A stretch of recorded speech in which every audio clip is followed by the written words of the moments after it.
One of the most traumatic events of my life occurred at a country hospital on an Easter. I was in my first term of my second year, so I've been a doctor for 13 months. This hospital, being on the highway, every now and again has massive, horrible accidents. They had a massive, horrible accident, and I was the doctor for the hospital. It was absolute bedlam. It was like being in a war zone. Even now I think about it, I think I want to cry. I saw people die who shouldn't have died because I didn't have the skills, or the one that still makes me. The little 2-year-old came in still in the car seat with an obvious fractured head.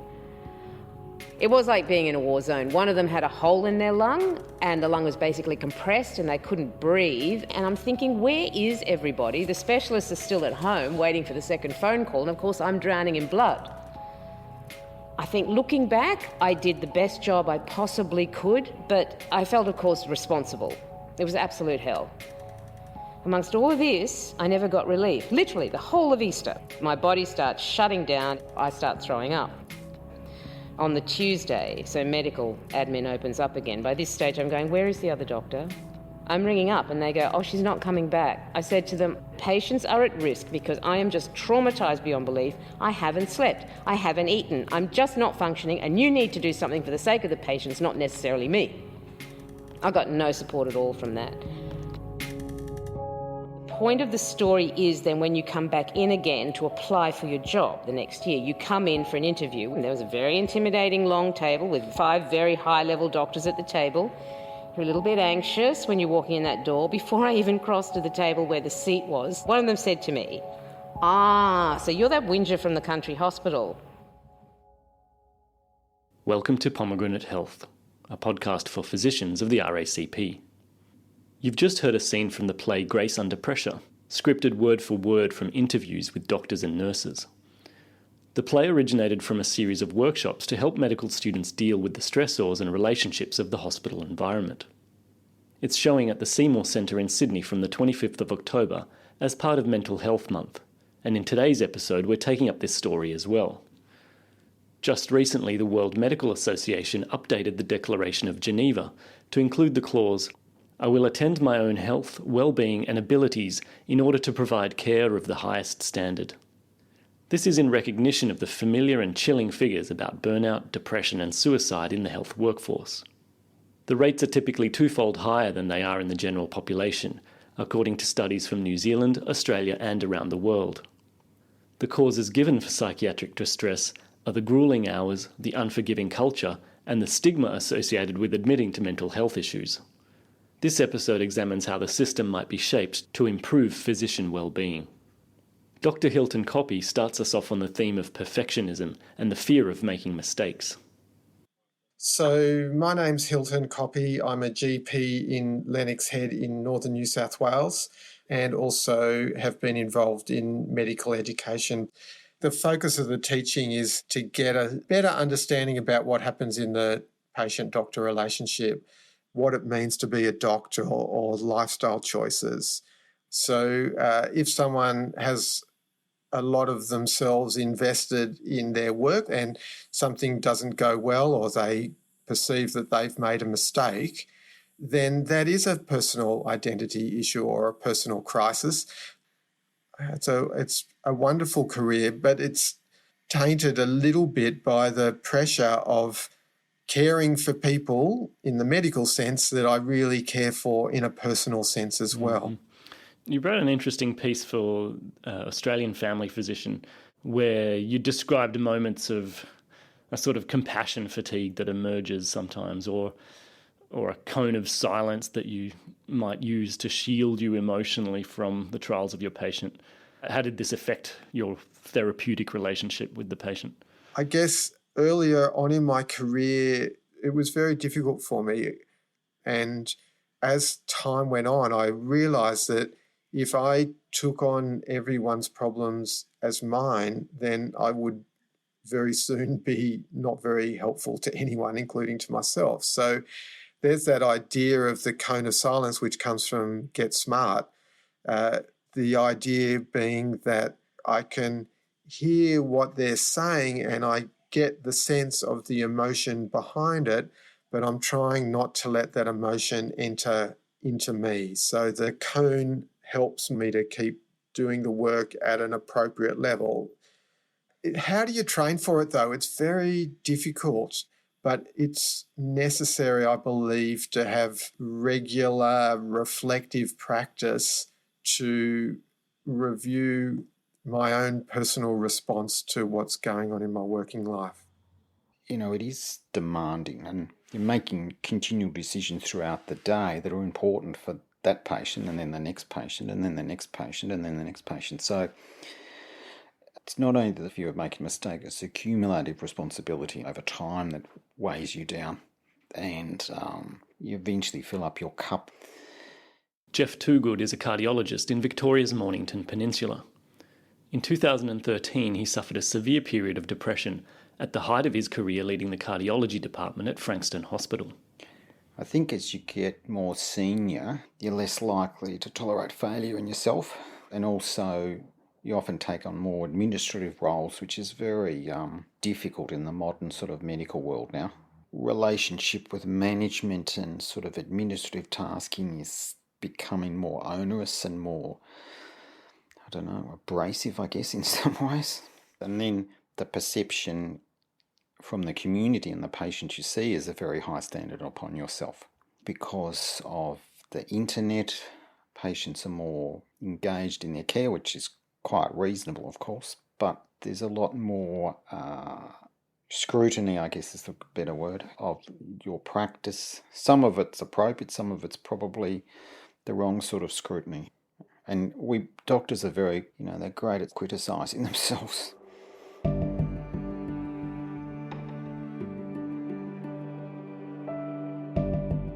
General practitioner Margaret Kay is medical director of the Queensland Doctors' Health Program. Her research looks at how medical culture and legislation affects help seeking among health professionals. She says that doctors in training can be particularly overburdened as they establish their career in a field that suits them. So firstly, when you're a junior doctor, you're not really able to say, look, I want to do just that little piece. So obviously, if you're not really keen on surgery and you end up doing an awful lot of surgery in your early years, it's not until later on that you actually get to even identify what you love and then embrace that. So clearly, as you go through your career, you're actually able to craft your career more specifically into an area that you feel really comfortable with. Right. At the Australasian Doctors' Health Conference, Julie Chilton presented some figures suggesting that both medical students and interns show greatly increased rates of psychiatric distress and suicide ideation within months of starting their programs. But then she said, well, what do you expect when you put overachieving individuals in a system where it's impossible to live up to past expectations or admit imperfection? I do think that she's absolutely right with the point that she makes. We have a number of individuals who enter medicine who are automatically highly stressed because that's actually how they've got through life, through their exams, they're just on high alert. They've managed extremely well. They've been the top of every exam basically that they've sat, and then they move into medicine. And when they move into medicine, they're with all their peers who have actually been high achievers as well, and suddenly they're the average in the pack. And being confronted with being average is really difficult when you've spent your whole life being the best. But if you're average in the best, then maybe that's not a bad thing, but no one tells you that. So I think we could craft some of the messages for the junior doctors and address those expectations overtly, rather than let them just work it out for themselves. Look, I think there are fewer and fewer places relative to the number of trainees, and the competition now is that people are filling up their CVs with extraordinary amount of research and other competencies. You're virtually having this high level of competition every working year of your life, from very early on in medical school to when you're very senior as a doctor. And I'm not sure many careers have such a intense degree of scrutiny, competition throughout the whole career. Here are a couple more scenes from the play Grace Under Pressure. Just the working hours. You could call that a form of bullying if you like.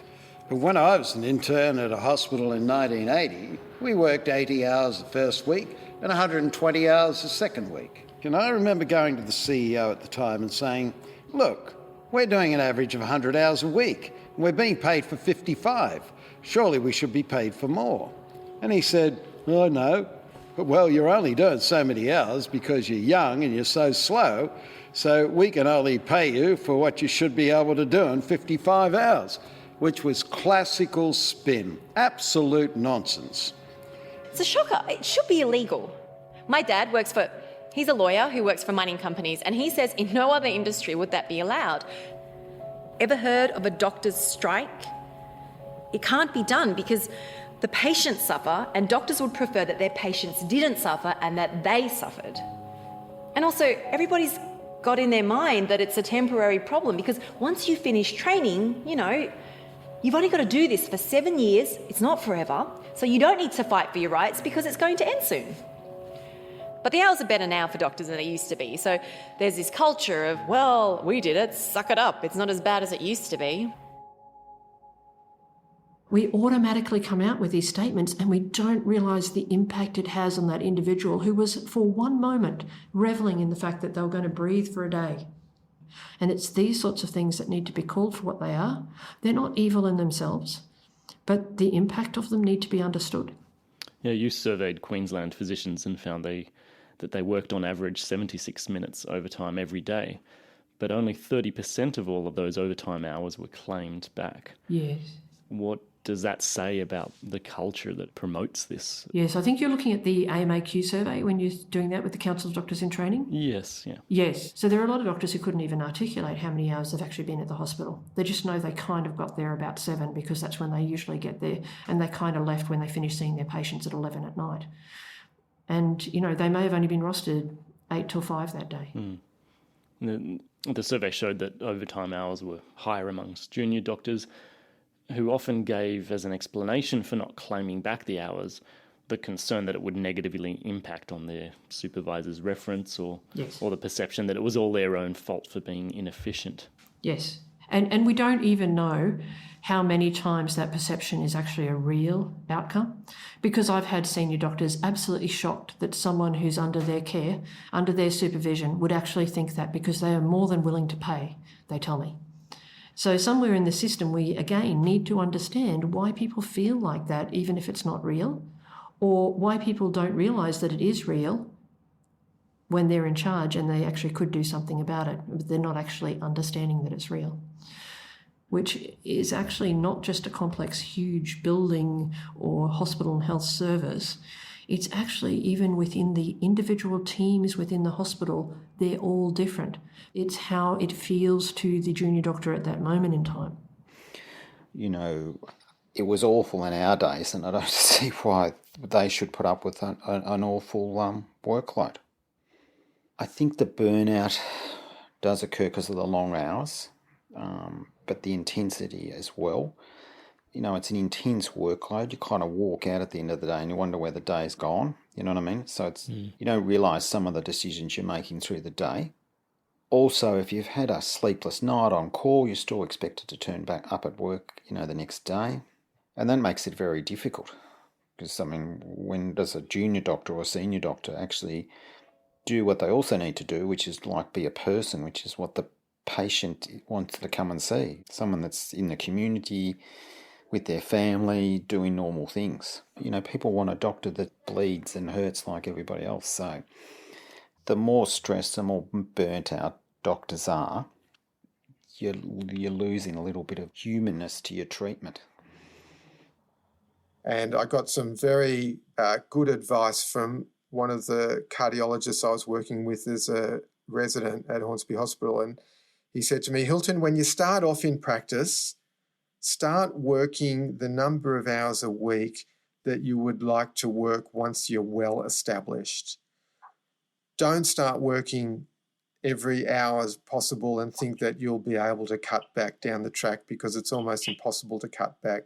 And I pretty much managed to follow that through, but I couldn't have done that during my training time. And so I fully understand that during the time as an intern, resident, registrar, the hours are not able to be set by the doctors. But once finished in their training and setting up their own practice, I think it's possible to give some thought to that.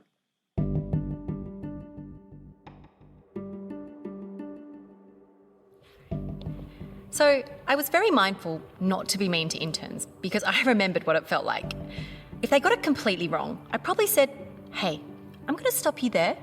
These are the 5 things I need every time you call. Do you mind going away and calling back in 10 minutes with these 5 things? Thanks very much. See you later." I think I did well. Until right at the end, when I was over the peak myself, completely burnt out and angry. I was mean to everybody.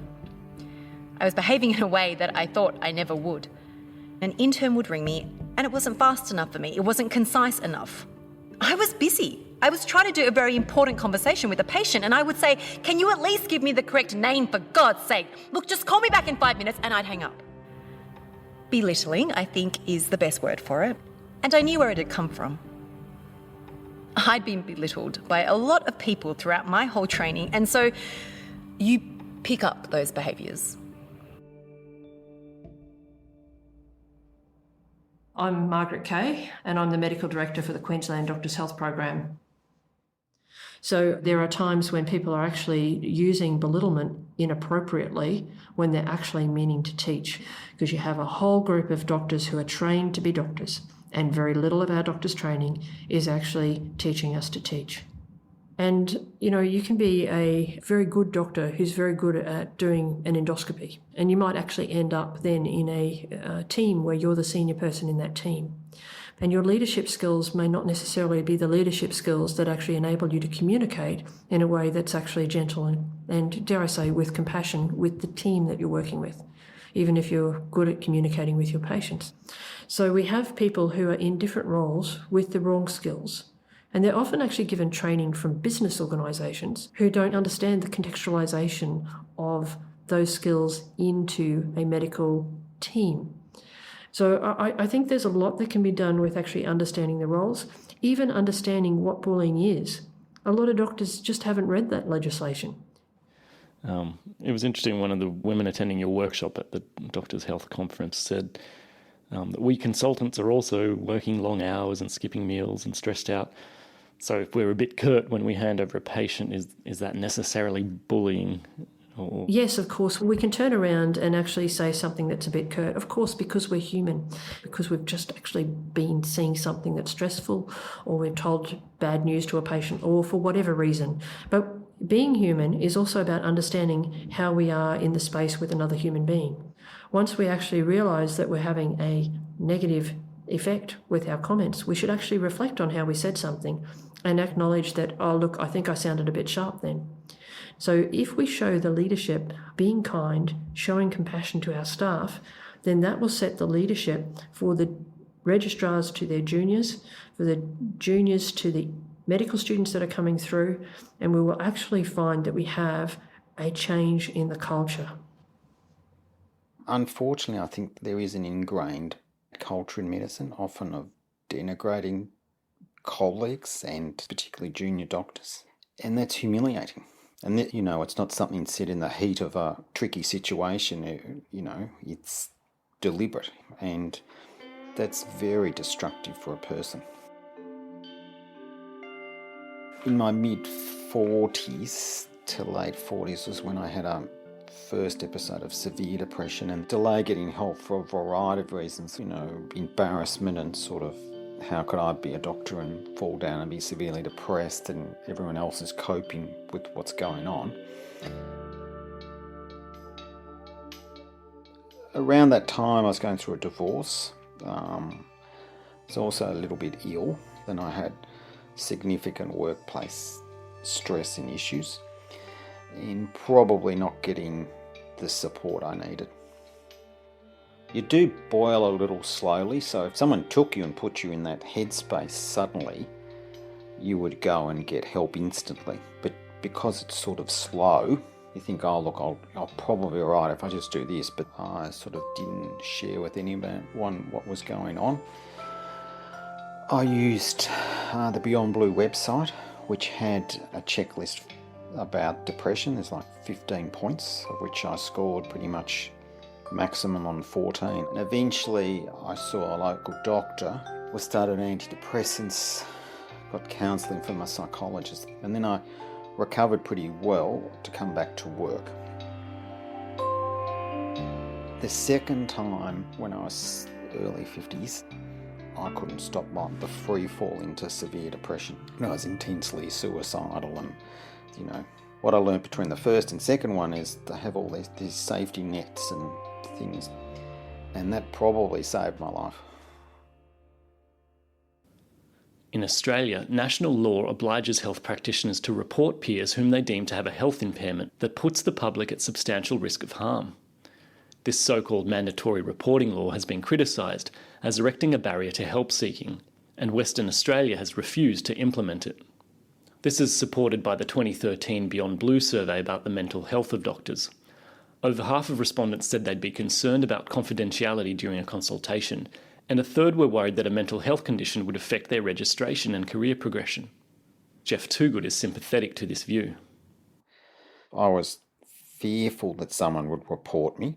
I wasn't fearful of my local doctor or my psychiatrist, but I was fearful someone else would do it, someone other than my treating clinician. And, some have said that the codes of professionalism should be enough to encourage reporting and self-reporting without having to mandate it. Yes, I think that's right. I myself took time off, and if you're taking time off work and you're not a danger to the patient and you're seeking treatment, there is no need to be reported. There's no doubt in my mind that there is a perception by a number of people who are unwell that they can't seek help because there is mandatory reporting obligations. Now, whether or not that's a reality or whether it's a perception is neither here nor there if it's going to stop that individual person from actually accessing care. And I know that people are flying over to Western Australia to seek their care there. How ineffective is that? I would encourage anyone who feels that they're vulnerable from their mental health perspective to go and see their GP early rather than late. They're far less likely to be reported if they're seeking care early rather than late. And apart from the fear of career progression and that kind of thing, what about the stigma associated with mental health issues? In some of these surveys, the doctors report that they would be embarrassed to be seen by their colleagues as having a mental health disorder, that they're worried their patients might not think them competent to practice. Yes, well, in fact, the Beyond Blue study actually showed that, in fact, doctors do think that of the doctors who have mental health issues. And isn't it sad that that's the case? And isn't it sad that doctors who are actually educated about mental health issues will actually think that about other doctors, because it suggests that they also think that about their patients. If we show leadership, as physicians should in this area, I think maybe we'll change the culture in our community and actually get our head around how we should perceive someone with a mental health problem. I still think there's a stigma against mental health in the medical profession. It was somewhat difficult to get leave for my mental health issue, but having a kind of a neurological episode, which I did, transient global amnesia, where I actually had a clinical sort of organic neurological problem, it was taken more seriously, even though transient global amnesia was far less life-threatening compared to my depression. You do think you're the only one, because doctors aren't very open about their mental health issues or about not being able to cope with stress or failure or weakness, and so normalising the conversation would help. But you need leaders who'll tell this story in a genuine way and make it okay to have a mental health issue. You say you feel like you're the only one that's struggling and then everyone else is coping. Yes. What was the catalyst that finally enabled you to get help, to push you to go seek help? Oh, look, I think one was, a couple of texts from some friends worried about me. A couple of other colleagues as well, so very senior clinicians did ask if I was okay, and came in and had a little chat with me, which was fantastic. And it was all those that made me realise that I really, really needed to get some help. Just general chatting with your other staff is enough, And even asking them, like to know which footy team they follow, simple things like that. You might just have a chat. We've done a lot about patient-centred care, but we also need staff involved as well and considered, because hospitals, despite all the technology and all the tests, largely run on the people that are in them. So if they're not well, they can't deliver the care that they need to give. So a lot of what we do as physicians is we find someone who's got an infection and we fix them, and we've taken that mindset to try and approach our own health and well-being. But I really think that just saying, oh, look at all those people who are burned out, let's try and fix them, almost blaming the person who got burned out, is hardly what burnout has ever been intended to be about. It's actually about an organisation that needs to not burn out individuals. And understanding how that then shifts, in fact, the whole culture of our medical profession to positive physician wellbeing. I think we have to acknowledge that it was actually in the 1800s when we first realised that we had higher suicide rates than the general community. Now, we have taken a long time. We've actually almost been mesmerised by the data that's out there because it is, basically shocking. But it's time to move forward as individuals, as smaller teams, and as a system as a whole.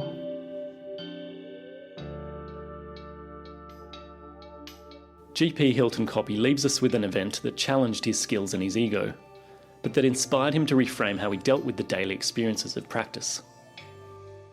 So I've been caring for a woman who had pretty significant depression, and most of the usual treatments were not effective. So I'd really thought that thing about the doctor being the medicine was true in this situation. As she got better, she left me some of her poems, and in one of the poems, she spoke about her experiences of being my patient, and it was very unflattering. It ended with the line, "Perhaps I should instead seek a vet." You look abashed or possibly bored, a gentleman of science revealing your ignorance. I should perhaps instead seek a vet. And what did that reflect back on you about how you saw yourself as a therapist, as a healer? Yes. Here was me thinking I was a hero, like the knight in shining armour, riding along to the rescue. And this is the response. So I was quite devastated. I was really hurt, and I read it on my own late one night at home, and there was no one to talk to. And so I thought, well, maybe I could write a poem in response, which is what I did. And I hadn't written anything since primary school, but I found the writing experience quite cathartic and quite helpful. Somehow, by some process that I don't pretend to understand, I feel a little bit easier. And if I then share that piece with other people and it resonates with them, then that also helps me to feel better in that I feel not alone. And at another level, it can be used to prompt a conversation or a discussion about other people's experiences. And again, I would think that the debriefing or the reflective practice would not just be limited to times when something's gone wrong. They would be used regularly to think a little bit more deeply about the full range of experiences as a result of working as a doctor.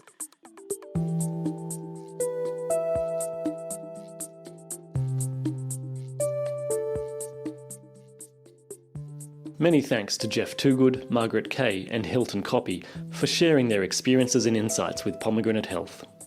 There are more interview outtakes at our website racp.edu.au/pomcast. The views expressed are those of the speakers, not necessarily those of the Royal Australasian College of Physicians.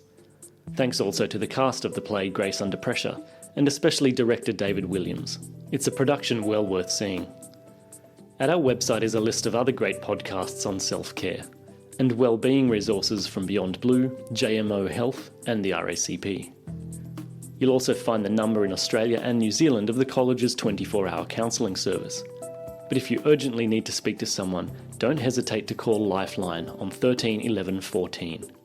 You can also reach their compassionate staff via web chat. I'm Mick Cavazzini, and I hope this episode has been helpful. Please keep the conversation going in the comments section and sign up via our email alert service or any podcasting app to catch the next episode of Pomegranate Health.